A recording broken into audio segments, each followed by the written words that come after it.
Record. Good morning. Today we look at Matthew chapter 8. This is the account of Jesus walking on water, also the account of Jesus' authority. And you're going to see and following him. So you're going to see he has power over nature, over people, over diseases. And what would it take to get you to follow him? I think Lou last week shared just a little bit with us on the asking question about that, but we're going to go a little bit further today. And so let's just get started right out. The cost of discipleship, and I'll have you read, Mary. Start right out there, verse 18 and 19. When Jesus saw the crowd around him, he gave orders to cross to the other side of the lake. Then a teacher of the law came to him and said, "Teacher, I will follow you wherever you go." Okay. So this is interesting. Jesus sees this crowd. Remember, he's just got done teaching the Sermon on the Mount. He's had some people come to him, and now he orders this crowd to go to the other side of the lake. So when he saw the crowd around him, he gave orders to cross the other side of the lake. And he's referring to his disciples here. I don't think he means all the crowd get in the boat, but just this group. In fact, you can't tell by the language who he's talking to other than context. So who's going to get in? If you remember the sermon I preached on this a few weeks ago, I said that, are you willing to take orders from Jesus or take his direction? And it's interesting that he doesn't just tell them or say, hey, if you'd like to follow me, but he orders them. And it literally says orders. And as his disciples, they don't even question it. They just get in the boat and go, and they figure he knows what he's talking about. And my thought is they probably need this, because otherwise they would just stay there and enjoy more teaching. They need to move on to a new place. And so we need guidance from Jesus. Now, here's the question. Why would Jesus need to order them to depart? And maybe more applicable to our situation, why do we get so comfortable staying in one place, situation, etc.? Have you ever found yourself that way? You're really comfortable in a particular position in life. And I'm not saying that God might not, or is telling you you didn't need to move to North Dakota or something. That could be as a pastor. I could get a call like that, but probably most of us aren't going to be told by God to move to a different place, but he might be working on us for a different situation in life. And I know for me, the whole homeless shelter was a hard one. At first, I thought, really, that's another hour per week. And then I went down there and, yeah, this is actually pretty good. And then the pandemic happened and I didn't do it. And of course, I didn't ask for more work again. But then when they finally asked, I thought, no, I think God's wanting me to go down here and do this.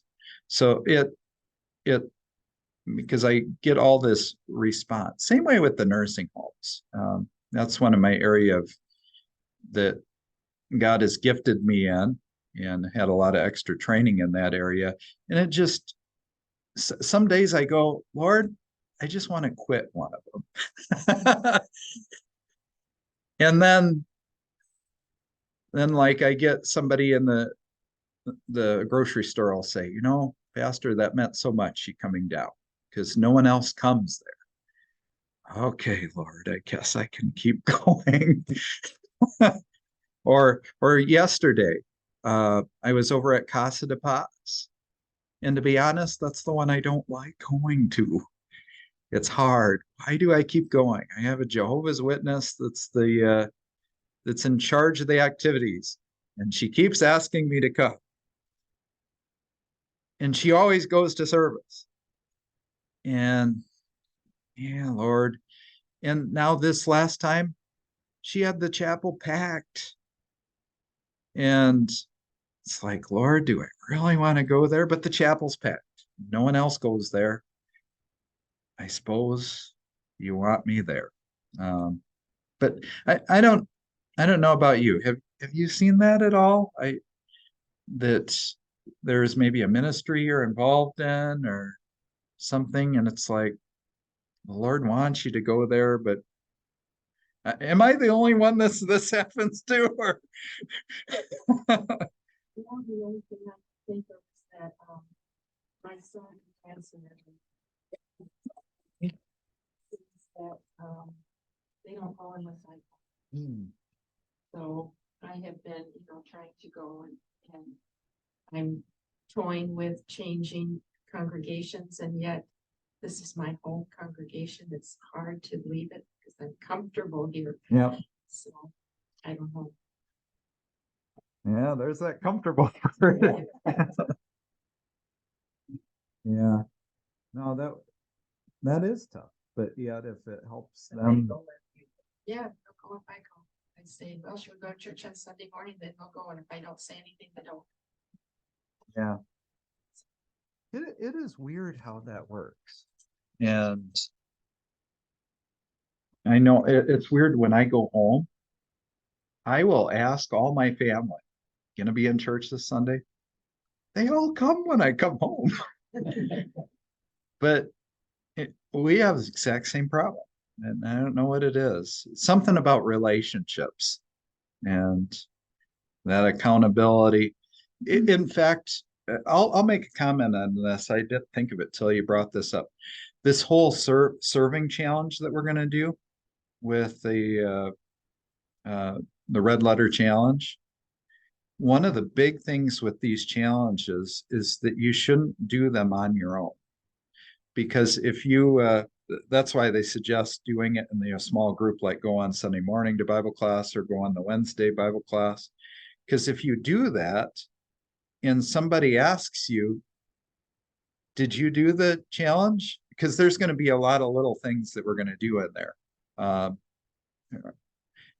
and I don't even know them all. I haven't gone through it yet. But he'll ask things like, are are you volunteering for something? I know some, and if you haven't done one, you'll say, well, did you volunteer for something? And if you're just doing it on your own, you're more apt to just read over it and go to the next one and skip it. But if you're doing it with somebody, they'll say, did you? And then you have accountability. And so that's kind of with Jesus here too. Well, we'll have to pray about that one for you. Obviously, if it's God pulling you, we're not going to stop you. We would miss you though, but you have to keep coming to Bible class at least. See. I think in us, like that, they have Bible class. At church on Sunday. I think they have Bible class. Mhm. They have a woman's organization. That's good. They do. I was wondering if they see. Oh, And he was very. Mhm. Hmm. So, Yeah. Any others have any, things that God is, you're in a position and then you can tell he's pushing.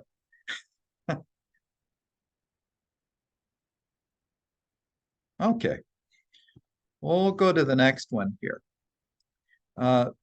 This is kind of interesting. This teacher of the law, or if you look it up, it's literally scribe right here. So the scribe, and the scribes usually were the ones that taught. And he said to him, Teacher, I will follow you wherever you go. Now, I was doing a little bit of research on this, and right before this, the leper comes. Remember, we did that maybe it's 2 weeks ago now. But he comes to Jesus and he reverences him. Whoops, I don't have my Bible open. Sorry. But 8 verse 2, Let me read that for you. He says, a man with leprosy came and knelt before him and said, Lord, if you are willing, you can make me clean. Notice how he bows down to him. So there's reverence. And he calls him Lord. And then just right after this, we've got the centurion, and we talked about him. It's kind of odd. He's probably a Gentile, and yet he comes. And he says, Lord, he said, or actually right before it, when Jesus entered Capernaum, a centurion came to him asking for help. And the word here is more of a plead, or you could translate it, he beseeched him. In other words, it's not just speaking to him, but there's a genuine request for help going on. But notice this guy, what he does. I'm going to call him this guy because he's not high on my radar. He says, let's see. Then the teacher of the law came to him and said, do you notice the difference? One was bowing, one is begging, and now this guy basically talks to him, Teacher, I will follow you. And it's all about him. It's not about Jesus. In fact, he just calls him teacher. So you can tell the attitude's quite different. The other two are submissive in their attitude. They're trusting, going with what we've been talking about in church later, becoming like a little child. But there's this humbleness that Jesus talks about, whereas this guy's coming in. I'm in control. I'm a scribe. I will follow you. In fact, it doesn't work that way. We don't follow Jesus. I don't. He calls us to follow him, not the other way around. So, and this is a quote from this commentary. This is Dr. Jeffrey Gibbs. I've quoted from him before, but I thought he makes a good point here. He says, in Matthew, no disciple ever addresses Jesus as teacher. Not once in the Gospel of Matthew does a disciple call him a teacher. However, Jesus' opponents do. The rich man, chapter 19 does. The Pharisees who collect the 2 drachma tax refer to Jesus as your teacher, not theirs. Whereas the disciples always refer to Jesus as Lord, except for Judas, who calls Jesus Rabbi. Isn't that interesting? And of course, Rabbi means teacher. And he calls him that twice. So I want you to notice that difference. So is Jesus our teacher? We would say yes. However, he's more than our teacher. He's our Lord. We put ourselves under him. So kind of interesting to think about. Now, this is the verse that I think we were getting at with Lou was asking about last week. So Jesus replied, oh, sorry, Dwayne, I should have you read. Jesus replied, foxes have holes and birds of the air have nests, but the Son of Man has no place to lay his head. Okay. Yeah. So just really common illustration. Foxes have dens, birds have nests. So notice what Jesus is doing. He's just commanded the disciples. They were getting comfortable in one spot. Now he's moved them to another. But Jesus is come for everybody. So he's not located in one particular area, but he's moving around. And I think that's what he's kind of getting at. Whereas this guy, what did he say? Teacher, I will follow you wherever you go. Isn't that interesting? I will follow you wherever you go. And I'm wondering if he likes his teaching. That's just something I've noticed about this. But so he's willing to move, but is he really willing to go? Because he doesn't call him Lord. Do you notice the difference? If he's just a teacher, somebody that you learn from, but is he really willing to put himself under and go wherever Jesus would have him go? I think Jesus is really calling him out on his statement here. on not calling him Lord, like a real disciple would. And I know I'm being real technical here. Was Matthew really written to look up every time a disciple uses the word? Notice we're being pretty critical of the text, but I think you can do that in the Bible. Matthew, I think I started this Bible class saying he's probably an ex-rabbi who writes like a rabbi does. And rabbis would very much intend you to take apart every word because every word was chosen for a reason. So that's why I'm playing with this a little bit. Okay, I think it's a big deal. Notice Jesus uses the word Son of Man here, which is used 81 times. In fact, I believe the Son of Man is Jesus' favorite title for himself. He uses that title more than Son of God. Back when I was in seminary, I did a little study on Son of Man, but Son of Man it's the exact opposite of what you would think. You would think when Jesus calls himself Son of God, he's referring to his God nature. And when he calls himself Son of Man, he's referring to his human nature. That sounds logical, right? But it doesn't. It actually is the opposite. Whenever he calls himself Son of Man, he's referring to his God nature. And whenever he calls Son of God, it refers to both. Why?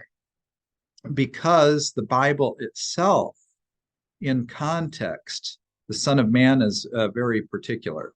Notice here, every time something Jesus said about himself or words someone quoting Jesus, it's an important phrase he used to describe himself, and he used it as a title that reflected both the glory and the humility of the Messiah. So let me show you this. I think I printed it there for you. Daniel 7. Gretchen, you up for reading? I apologize for the small print there. So In my vision at night I looked, and there before me was one like the Son of Man, coming with the clouds of heaven. He approached the Ancient of Days and was led into his presence. He was given authority, glory, and sovereign power. All nations and peoples of every language worshiped him. His dominion is an everlasting dominion that will not pass away, and his kingdom is one that will never be destroyed. okay. This is a very particular passage in Daniel, and it's referring basically to the end of the world. And you've got the Ancient of Days, who would be the Father. And so this Son of Man figure comes, and notice he's worshiped. And who alone is allowed to be worshiped in the scriptures? You can't worship people. It's inappropriate. It's forbidden in the Bible. God alone is to be worshiped. But in this vision, you have the Son of Man. People are bowing down to him. They're worshiping, and then they're worshiping him everlasting. So forever and ever. And his kingdom will never end. Isn't that kind of interesting? So this Son of Man, well, when you get Jesus, it all starts to fall together a little bit. That, so he's both God and man, and he's from eternity, and yet he has become man, born of the flesh. And just so happens Jesus refers to himself this way all the time. He's the Son of Man. And again, this is why the Pharisees and the scribes would consider this blasphemous for him to call himself this, because he's claiming to be God and to be the Son of Man referred to in Daniel. And I apologize, I didn't print for you the Psalm 8, but I will read that for you. This is a great passage. It talks about God who created. There's a lot of songs based on Psalm 8. I'll read the first verse so you recognize it. And you'll go, yeah, I recognize that. O Lord, our Lord, how majestic is your name in all the earth. And then he talks about the creation. But he says this, you have set your glory above the heavens. From the lips of children and infants you've ordained praise because of your enemies, to silence foe and avenger. When I consider the heavens, the work of your fingers, the moon and the stars, which you have set in place, what is man that you are mindful of him, the Son of Man, that you care for him? You've made him a little lower than the heavenly beings and crowned him with glory and honor. Now, that verse can refer to us as the Son of Man, but it is really referring ultimately to Jesus as the Son of Man who is made lowly. He gave up all of that and became lowly for us. So it's both, it's God being all powerful, but also being humble at the same time. So these are the two uses of the Son of Man in the Old Testament. So any comments on that or any thoughts? Oh, or Psalm 2, it mentions that there too. Remember, kiss the Son or you'll be dead. Well, maybe it's not quite that bad. Oh yeah, kiss the Son lest he be angry and you be destroyed in your way. Okay, I just went straight for dead, but it is. That's what it means. So kiss the Son lest he be angry and you be destroyed in your way, for his wrath can flare up in a moment. Blessed are all who take refuge in him.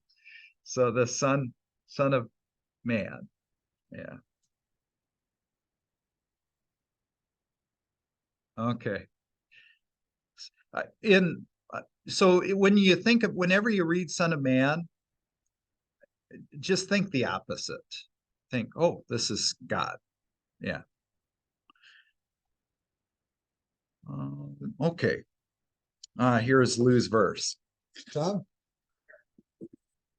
W's not going to touch against Lord, first let me go and murder my father. You told him, follow me and let the dead bury their own dead.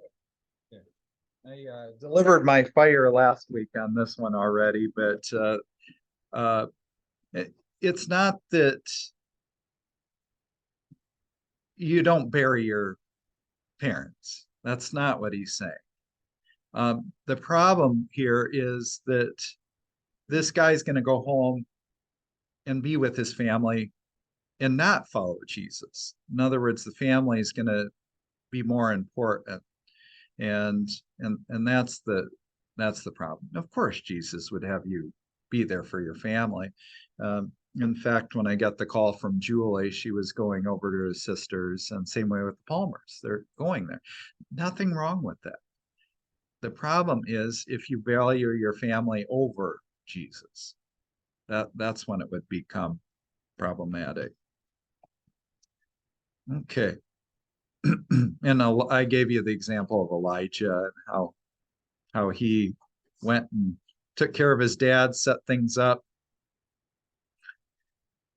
That sounds bad. He made sure, even Jesus did that. Remember when he was on the cross, he saw his mother and he told John, take care of her. So he made sure things were in place for his own mom. So there's nothing wrong with caring for your family. It's just you don't put them over it. Oh, this is the opposite care, Sharon. Okay, never mind. I just put 2 and 2 together. Sorry. Okay, Penny, up for reading there?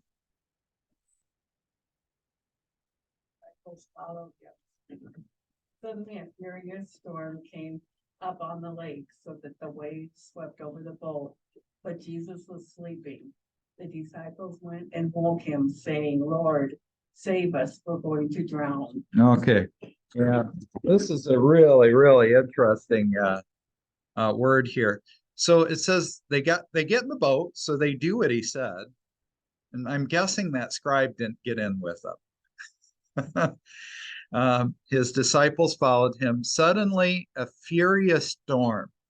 And I never noticed this before, but the word for furious here is the word for, you've heard of seismograph?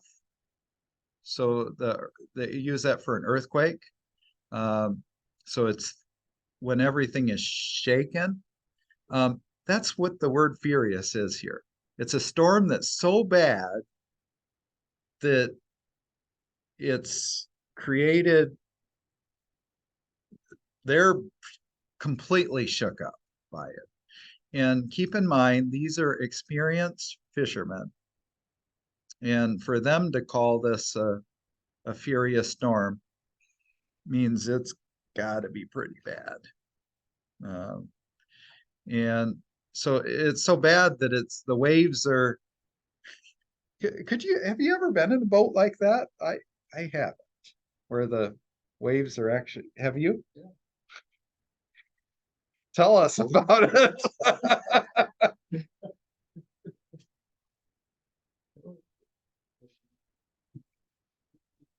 Out there all of a sudden, you was going up over waves and the prop was spinning in the back and so wow. That would come out, but okay. That's good. I'm glad you're still here. I was gonna say, if you had any in the boat, they were probably out. Yeah. The worst I've ever been in is I was out in the lake and we had a storm like this come up and it started lightning. So we quick rode as fast as we could to get to the shore to get out. Because I was thinking, I'm in a canoe. I'm gonna get hit by lightning. So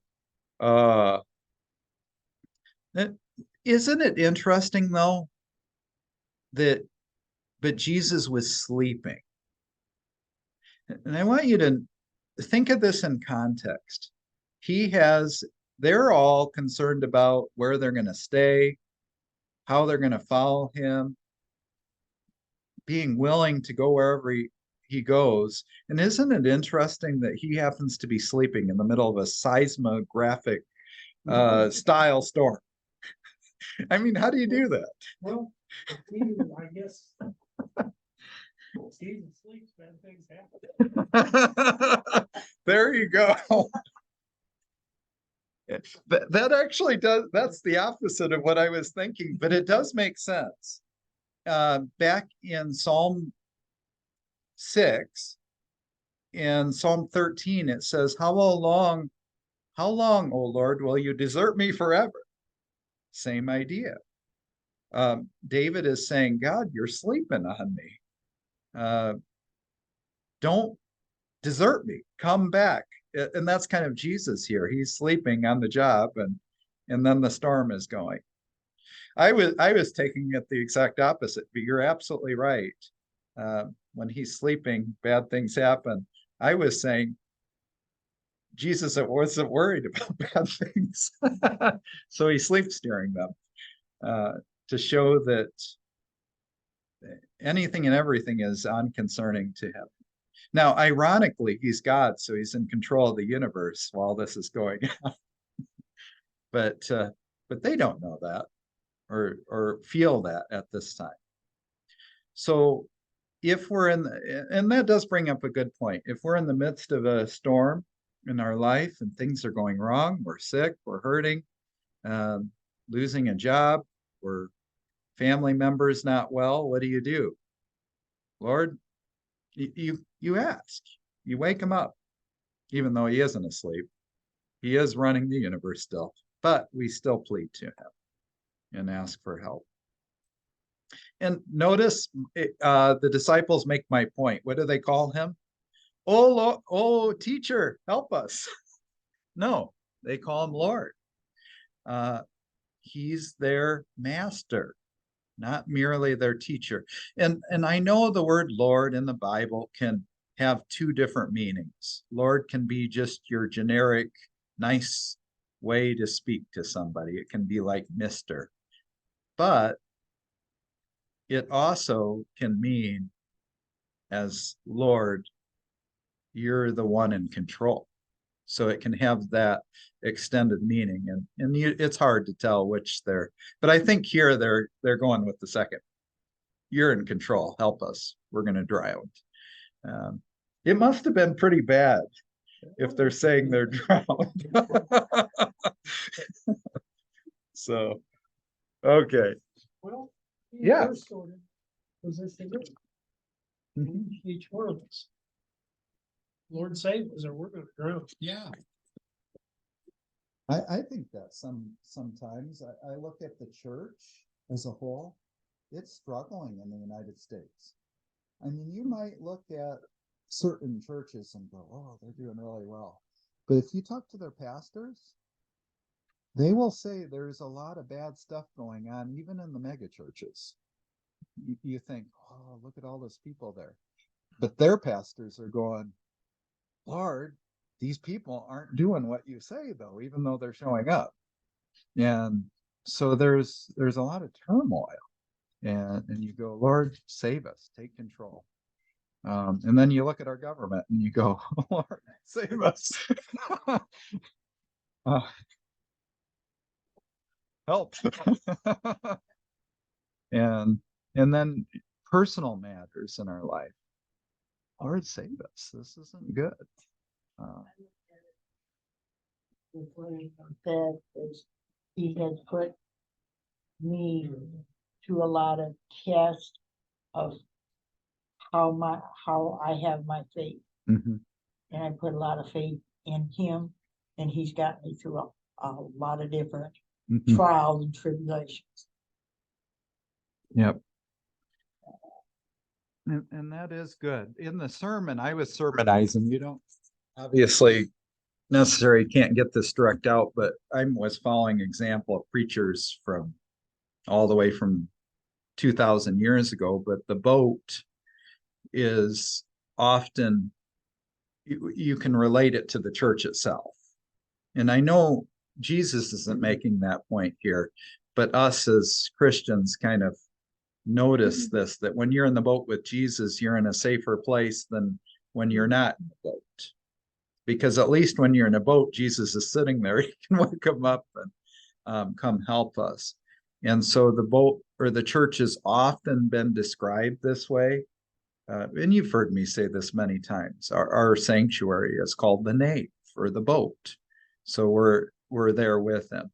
And I know you don't get that. That's not an exegetical fact that I can make, but that's we call that a sermon license.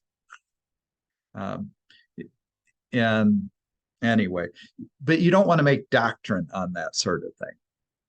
But the doctrine you can make on this is when you're in trouble, call on Jesus. That's that we can say for sure. Gloria, or did I skip you, Karen?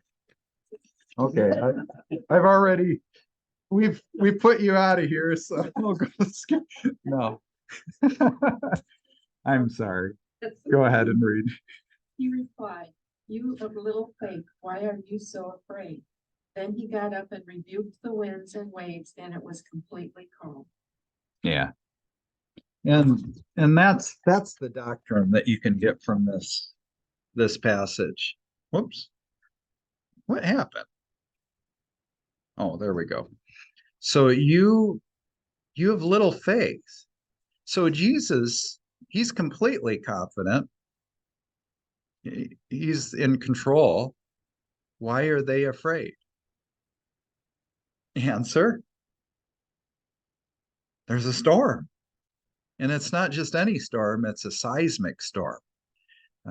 It could take their life. But when we're with Jesus, we don't have to be afraid. And that's because and I think these two accounts are put together on purpose.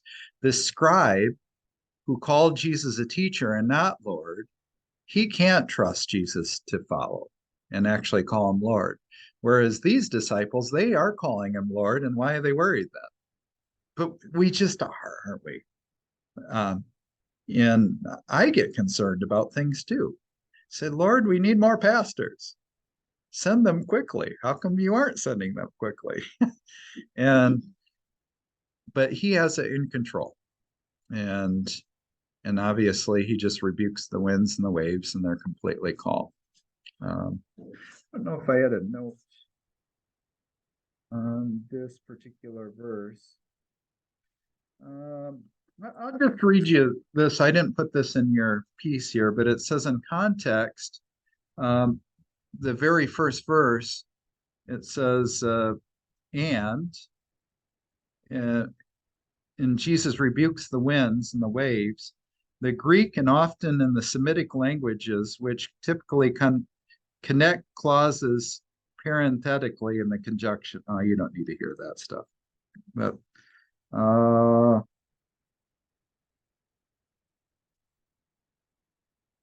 never mind. That is completely unhelpful. Okay, I'm not even that bad with the Greek. He was going on for 2 paragraphs about the word and. So, okay. Well, anyway. So, verse 27, Gloria, sorry, Sharon, I don't want to throw you out. The men were amazed and asked, "What kind of man is this? Even the winds and the waves obey him." Okay. Notice again the word man. And I think that's on purpose. Matthew points out the word man. What kind of man is this? Well, this isn't an ordinary man. This is a Daniel man, the son of man. Which brings us to the other side. And we're going to see another characteristic of this son of man. And I want you to notice that the demoniac in a minute's not going to call him the son of man. And I think that's on purpose because he doesn't want to acknowledge that. So, Carol, you see get 28, 29, and I apologize, it's small. So if you want to use the big print up there, you can. When he arrived at the other side in the region of Venus, 2 demon possessed men came from the tombs, met him. They were so violent that no one could pass that way. "What do you want with us, Son of God?" they shouted. "Have you come here to torture us before the anointed time?" Okay. You want to go on there, Galen? Verse, whoops.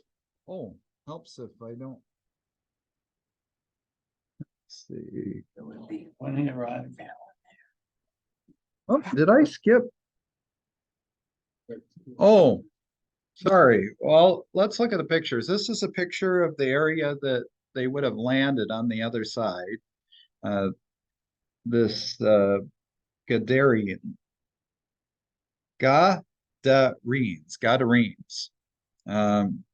And on the Sea of Galilee, it's kind of a high and rocky area. And here's a picture of the area right here. They believe it's this Gergesa, where this would be at that particular region. It's a little hard to tell, but that makes sense. Spelled approximately the same. So there's now I'll have you read. Yeah. Some distance from them, a large herd of pigs was feeding. The demons begged, "Jesus, if you drive us out, send us into the herds of pigs." Okay. And then I guess I'll read the closing part. He said to them, "Go." So they came out and went into the pigs, and the whole herd rushed down the steep bank into the lake and died in the water. Those tending the pigs ran off, went into the town and reported all this, including what had happened to the demon-possessed men. Then the whole town went out to Jesus, or to meet Jesus. And when they saw him, they pleaded with him to leave their region. And I didn't put a lot down here, but you notice the consistency. Jesus just speaks the word over and over again with the, and he even speaks it in different ways. So when he was healing Peter's mother-in-law, when he heals the centurion servant, he just speaks it and it happens. Now, when he, with the water, he rebuked the winds and the waves. And that's kind of interesting. What does it mean by rebuke? We didn't talk about that word. But if you were to rebuke your son or daughter, whew. So that's what he does with the wind. So, hey, wind, you're not doing what you're supposed to. You're not following my orders. Get in line, and then it's calm. And same way here. He just speaks the word to this demon and it answered. So you find this consistent with the creation. In the beginning, God created the heavens and the earth. And remember, he said, let there be light, and there was light. So this is what God does. He speaks things into existence, sometimes called performative speech, but only God does performative speech. About the closest you get is that centurion who's, you remember, he's had that great faith and said, well, I tell my soldiers to go, and they go, and they come. And so they recognize the same is true with Jesus. He just speaks it, and it happens. Oh, when I think I was about 20 years old, and I heard a sermon on this, and I asked the pastor afterwards, I said, is that really true? He said that there's two miracles in this passage with the pigs. The one is he, of course, commands the demons, and they listen and they flee. The second miracle is that these pigs run off, and what does it say? They rushed down the steep bank into the lake and died in the water. And I've always wanted to verify this, but he said the second miracle here is that the pigs went off the steep bank and died in the water. He said that pigs float, and the pigs should have been able to swim to the shore, and they should have lived. So the second miracle is all the pigs died. So for what that's worth, I've never been able to substantiate that. I've never been able to find out if it's actually true or not. Because when I've read it, I thought, well, they jumped off a steep bank. That might have killed them just by itself, kind of like in this picture. It's kind of, there must be some areas where it's pretty far up, and apparently they ran and went boom into the water. He preached a whole sermon on that the pigs died in the water. Now, why pigs? Let's go back to this picture again. This area right here is called Galilee of the Gentiles. So there's no Jews over here, which, remember, we've been noting this in Matthew, that he's doing a lot of going to the Gentiles. And so this is called the Decapolis.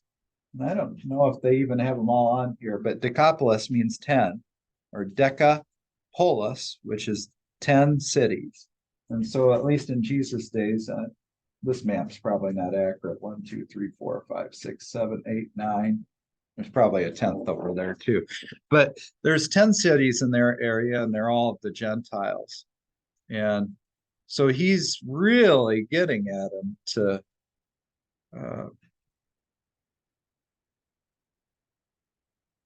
follow his orders there. So, but, and oh yeah, I was trying to make the point about the pigs. Sorry, my mind went two directions at the same time. But the pigs are unclean. So people have tried to make points of that Jesus kills all the unclean animals. I don't think that's the point. The point is he takes care of the demons, and they're under his control. So, The pigs, when they swim, they rub their throats with their claws, and it would end up killing them. really, that's interesting. I'm ordered that. That is interesting. Well, I don't think they were meant by God to swim, though, or they just don't do very well. Yeah. Especially some of the hogs that have you, all of you go up to the fair, either in Plymouth or Woodbury? I always liked, my wife won't do it, but I like going in the barns and seeing all the animals. And boy, some of these hogs, they're just mammoth. I think they get bigger every year. So, but anyway, that The point though is Jesus has the